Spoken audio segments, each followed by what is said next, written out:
Hello. തൃശ്ശൂരിൽ നിന്ന് 12 കിലോമീറ്ററും എൻ്റെ വീട്ടിൽ നിന്ന് വെറും കഷ്ടി ഒരു 4 കിലോമീറ്റർ മാത്രം ദൂരമുള്ള പൂമല ഡാമിലെ വിശേഷങ്ങളാണ് കേട്ടോ ഇന്നത്തെ വ്ളോഗിൽ. സത്യത്തിൽ ഇതൊരു ഒന്നൊന്നര ആഴ്ച മുമ്പ് എടുത്ത വീഡിയോ ആണ്.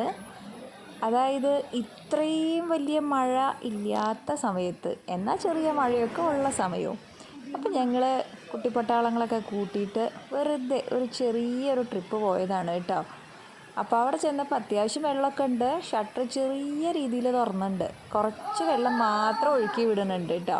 അപ്പോൾ ഈ കാണുന്ന പച്ചപ്പും ഹരിതാപമൊക്കെ അങ്ങോട്ട് നിറഞ്ഞ ഒരു പ്രകൃതി സുന്ദരമായ സ്ഥലം.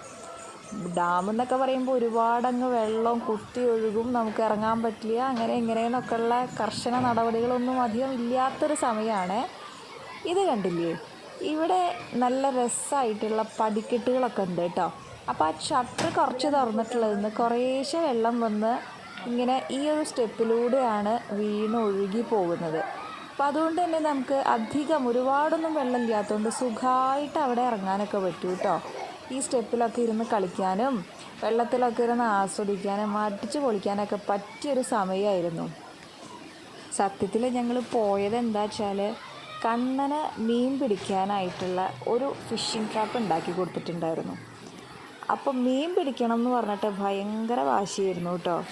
എന്നാൽ പിന്നെ ഡാമിലേക്ക് തന്നെ പോകാമെന്ന് വിചാരിച്ചിട്ട് ഞങ്ങൾ പോയതാണ്. അവിടെ എത്തിയപ്പോൾ എന്താ, അവന് മീനും പിടിക്കണ്ട, ഒന്നും വേണ്ട, ആ വെള്ളത്തിലിറങ്ങി കളിച്ചാൽ മതി, വേറെ ഒന്നും വേണ്ട. അങ്ങനെ ഞങ്ങൾ വെള്ളത്തിലിറങ്ങാനായിട്ടുള്ള ലക്ഷ്യം വെച്ചിട്ട് അങ്ങോട്ട് നടക്കാൻ തുടങ്ങി കേട്ടോ. നമ്മൾ ഡാമിലേക്ക് എൻട്രി ചെയ്യുമ്പോൾ റൈറ്റിൽ തന്നെ സ്റ്റെപ്സ് ഉണ്ട്, ഇങ്ങോട്ട് ഇറങ്ങാനായിട്ടുള്ള സ്റ്റെപ്സ് ഉണ്ട്. അത് കുറച്ച് കുത്തനെ ആയിട്ടുള്ള സ്റ്റെപ്പാണ്. അതിൽ ഇറങ്ങുക എന്ന് പറഞ്ഞു കഴിഞ്ഞാൽ കുറച്ച് നമുക്ക് ബുദ്ധിമുട്ടാണ്. അപ്പം ഞങ്ങൾ സൈഡിൽ കൂടെ ഈ കണ്ടില്ലേ, ഇതുപോലെ ചെറിയൊരു സ്ലോപ്പ് ഉണ്ട്. അപ്പോൾ സൈഡിൽ കൂടെ നമ്മളിങ്ങനെ പതുക്കെ അവിടെ നടന്ന് അങ്ങനെ പതുക്കെ നമ്മൾ ഇറങ്ങിപ്പോയിട്ടുള്ളൂ കേട്ടോ.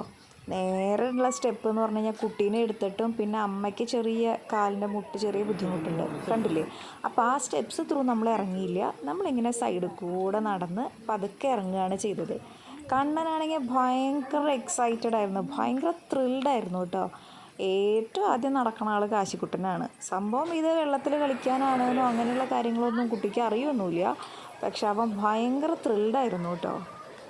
നമ്മൾ ഒരുപാട് കാശൊക്കെ മുടക്കി കുറേ സമയമൊക്കെ എടുത്ത് നമ്മൾ വേറെ കുറേ ദൂരെയുള്ള സ്ഥലങ്ങളൊക്കെ കാണാൻ പോകുമ്പോൾ നമ്മുടെ വീടിൻ്റെ അടുത്തുള്ള സ്ഥലങ്ങളെ പറ്റി നമ്മളധികം ചിന്തിക്കില്ല. അവിടെ ചിലപ്പോൾ 1-2 തവണയൊക്കെ വിസിറ്റ് ചെയ്തിട്ടുണ്ടാവുള്ളൂ.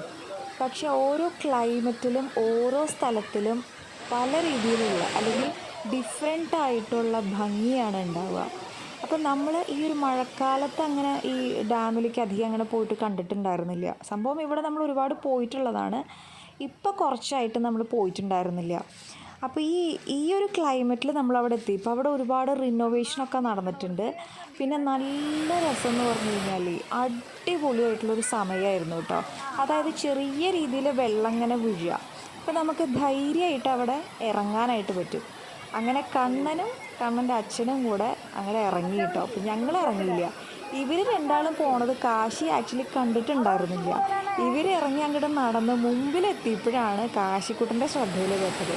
പിന്നെ ഒരു രക്ഷയില്ല, ഭയങ്കര വാശിയായിരുന്നു. ചേട്ടൻ ഇങ്ങനെ സ്റ്റെപ്പ് കയറി പോയിട്ട് അങ്ങോട്ട് നീന്തലും കളിക്കലും കുളിക്കലും, എന്താ പറയുക, കുട്ടിക്ക് വെള്ളം കണ്ടു കഴിഞ്ഞാൽ പിന്നെ ആരെയും നോക്കുകയില്ല, പേടിയില്ല, ഒന്നുമില്ല. പക്ഷേ ഇതൊക്കെ കണ്ടിട്ട് ഇവിടെ നിൽക്കണ ആൾക്ക് ഭയങ്കര വിഷമമായിരുന്നു. അങ്ങനെ അവസാനം അവരെ തിരിച്ച് വിളിച്ച് ചെറിയ ആളെയും കൂടെ വെള്ളത്തിലിറക്കി. ഇങ്ങനെ പിന്നെ പറയണ്ട, ഇങ്ങനെയൊക്കെ എന്താ ഒഴുക്കുന്നോ വെള്ളത്തിൻ്റെ എന്താ അതിൻ്റെ ഡേഞ്ചറസ് ആയിട്ടുള്ള കാര്യങ്ങൾ എന്താണെന്നോ ഒന്നും നിശ്ചയില്ല. അങ്ങോട്ട് കളിക്കുക തന്നെ, എങ്ങനെയാണോ നമ്മൾ ഗ്രൗണ്ടിൽ കളിക്കണം അതേപോലെ കളി. അങ്ങനെ അടിച്ച് പൊളിച്ചൊരു ദിവസമാണ്.